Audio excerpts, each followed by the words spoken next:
Hey, everybody, I hope you all are doing well and welcome back to Michael's Matters. And in fact, I am Michael. Hi and hello.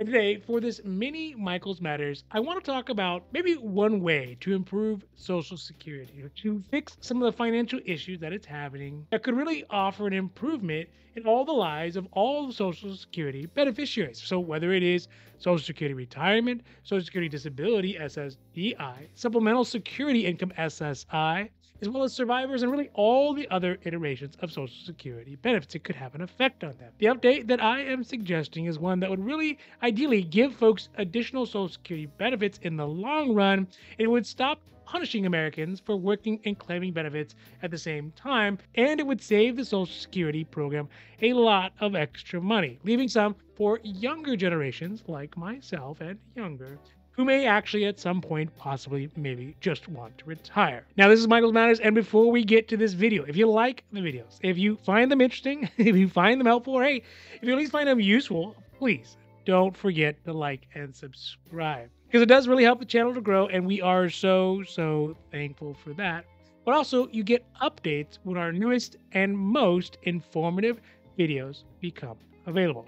All right, now, let's get down to the video. So right now, as we speak in 2023, the way that Social Security benefits are structured is to basically punish people for retiring early in multiple ways, and also to reward them for waiting to retire, and also to dissuade them from working and taking Social Security benefits early, essentially double dipping. And to be frank, which I'm not because I am Michael, to be blunt about it, it is about saving money. The program is designed to limit how much money retired Americans and beneficiaries can get so they can have enough to live, quote unquote, live, but also not so much to be, frivolous. Whether it's frivolous, whether they get enough to live, that is going to be a discussion for another time.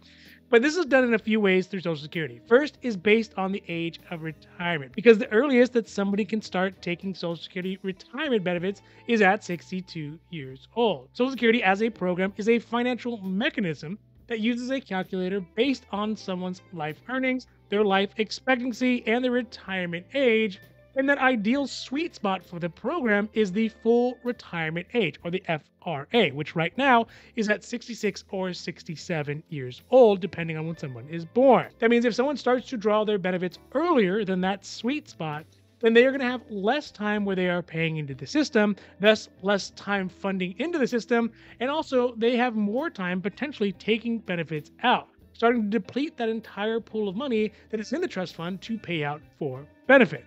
And this is the reason why Social Security is sort of in dire financial straits, because a lot of folks are retiring earlier than they had initially anticipated, and also living longer, and has put Social Security in a situation where in the next 10 years or so, according to the most recent trustees report, it may not be able to pay out the full retirement benefits. So by retiring at 62, somebody is going to get punished by getting 30% less in benefits than they would have had at their full retirement age. And this is meant to try to counterbalance, again, that potential longer period of time they would be getting benefits in the shorter period of time that they are paying into the benefits. This means that retiring at the full retirement age at 66 or 67 years old is going to be that bullseye where everything presumably balances out. And then for folks who can tough it out, at least until 70, the oldest age in which you can retire, there is a bonus of 30%, meaning that they would get essentially 130% of what their full retirement benefits would be at 66 or 67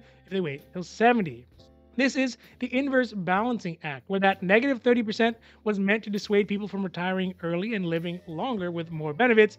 This bonus are meant to encourage people to retire later and provide them with additional compensation for potentially a shorter period of time that they're on Social Security benefits, and also pay into it for longer. When we look at the numbers, the bonus is actually very pronounced, because when we look at the average Social Security benefits right now by age, we can see how much of a difference there really is for someone who retires at 62 or 66 or at 70, because we can see the average Social Security benefits for somebody at 62 is only at $1,274.87, while folks at 66 have a considerably larger $1,719.85.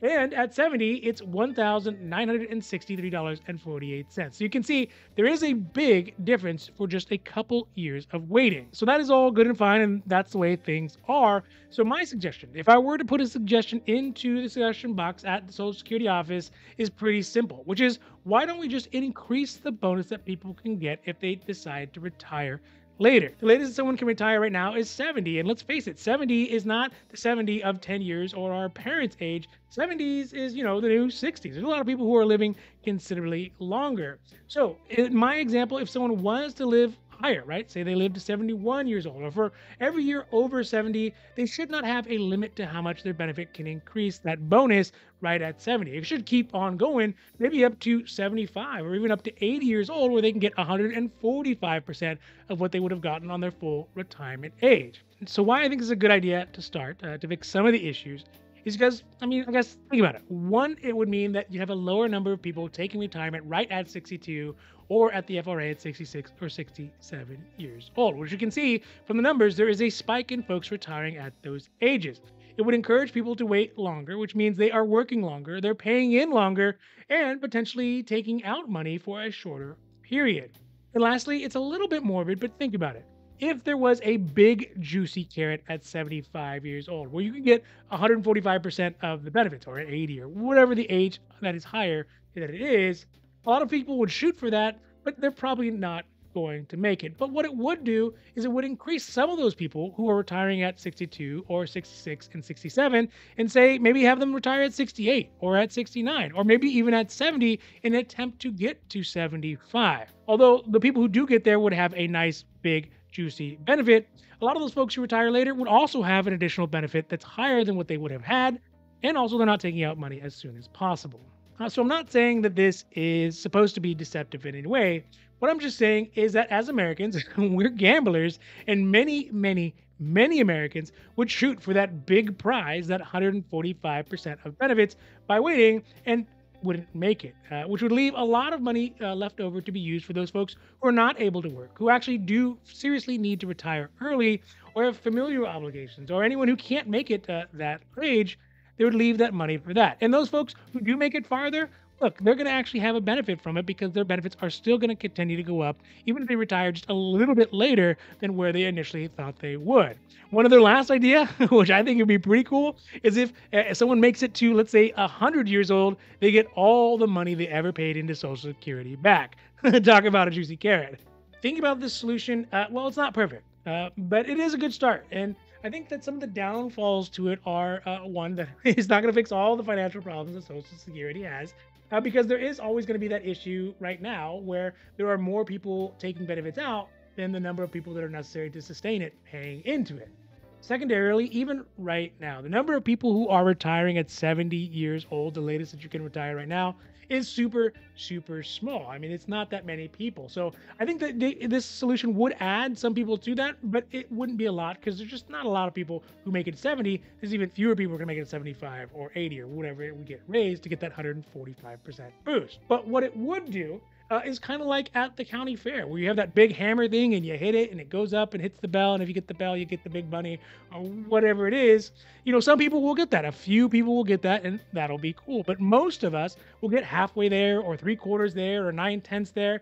And that is also good as well. Those are all going to contribute into the program and help to lift some of that burden of the money coming out. All right, so that is it for the mini Michael's Matters. And I really hope that you enjoyed this video. And if you did, if you found it interesting, if you found it helpful, or hey, if you at least found it useful, please don't forget to like and subscribe, because it does really help the channel grow, and we are so, so thankful for that. But also because you get updates when our newest and most informative videos become available. So for Michael's Matters, I'm Michael, hoping that you take care of yourselves, take care of others, and have a happy, healthy